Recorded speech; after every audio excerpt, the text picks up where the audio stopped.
Hi, I'm Mary and I hook books. I crochet things inspired by books.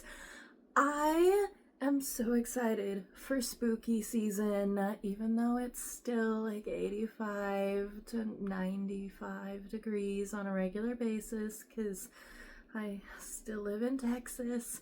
We are going to pumpkin spice the heck out of October. We are going to make it fall. We're gonna fake it till we make it. So let's get to some fun reading and crochet projects. I just got a facial, so hopefully on camera it comes off more dewy than like oily or weird, because photography and lighting are weird concepts that I still have yet to master. But I had so much fun. I got to see one of my former coworkers who's not my coworker anymore, so we finally get to actually hang out.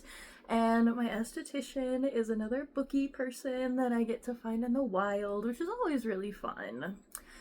Anyway, I finished Scourge Between Stars, and this is about a generation ship, which is normally not my jam, but it was a failed generation ship. They went to a planet, colonized it, it didn't work out, and now they're trying to get back to Earth, but they're just in the vast blackness of space, and their ship is just limping along.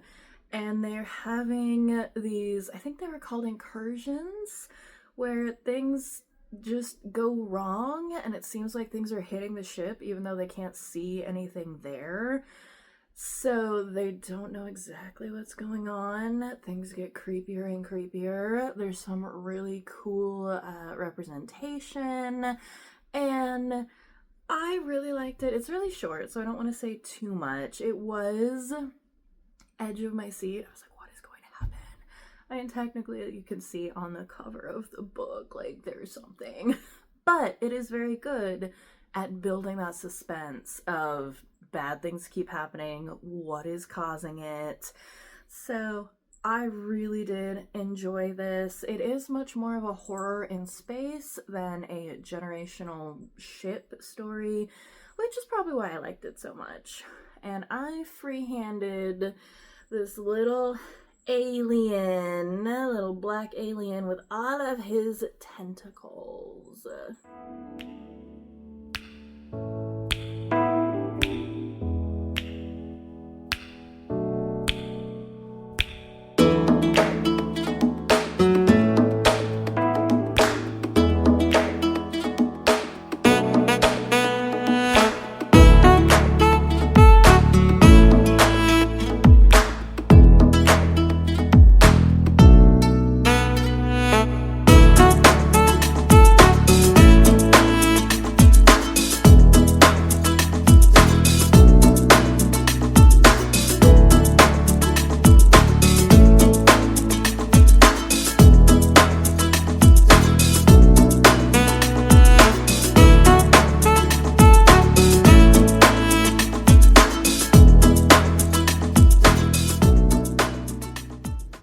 Finally in the 70s at night, so I have the door open. Hopefully there's not too much background noise.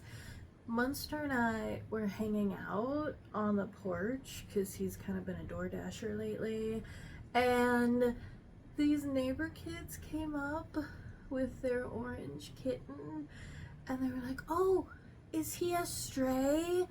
Is he this one's dad? And I'm like, no. Wait, hold on. Yeah, so Money has a flea collar, a decorative collar, a GPS tracker, our summer harness, and a leash, and a big old belly. He is definitely not a stray. He also got fixed last year, so that ship has sailed. Not that you were ever broken, baby. But, yeah, he had to go through that. But I got him the good painkillers, and he was so high. It was hilarious.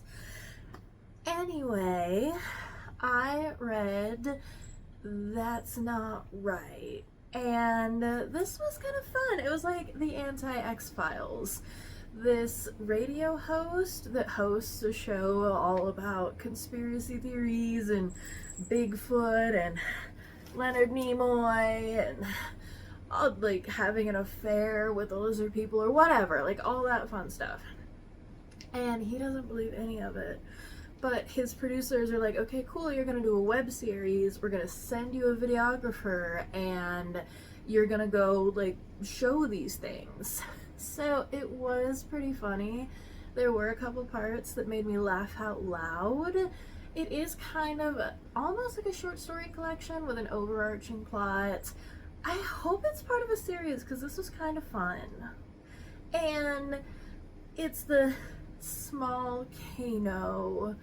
So, yeah.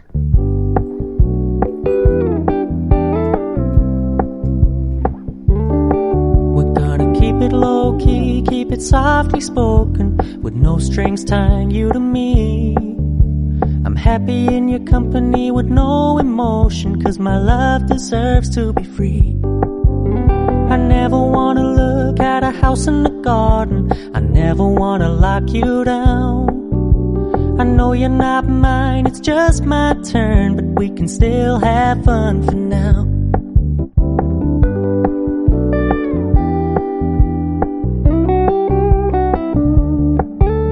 You told me you don't really do commitment, trust me, consider your message received.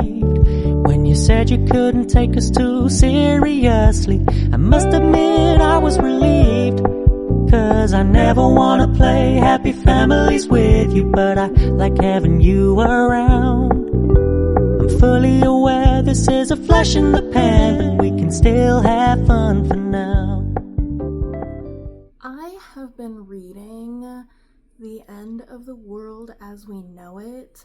This is a really interesting short story collection based in the world of Stephen King. And it's all with his permission, and I think he said some of them at least are canon.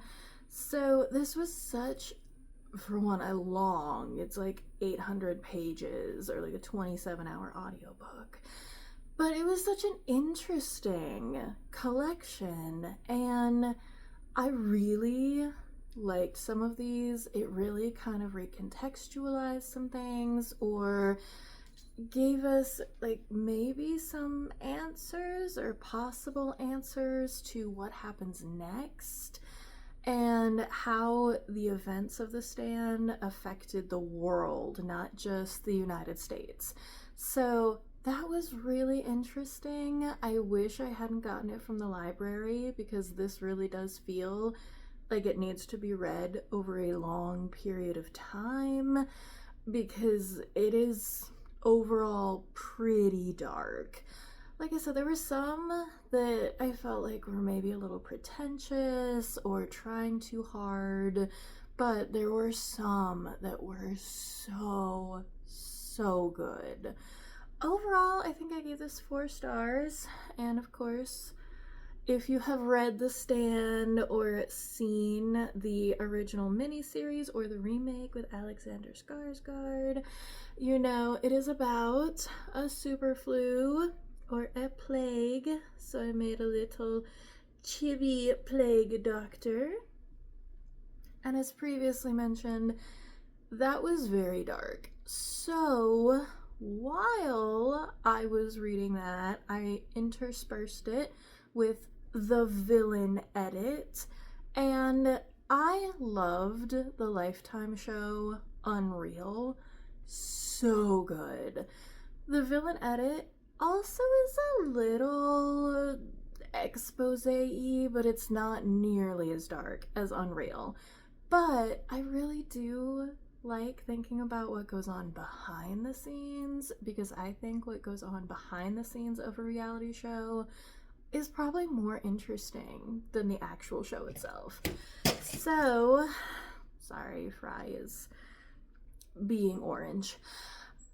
I was saying this show is called The One.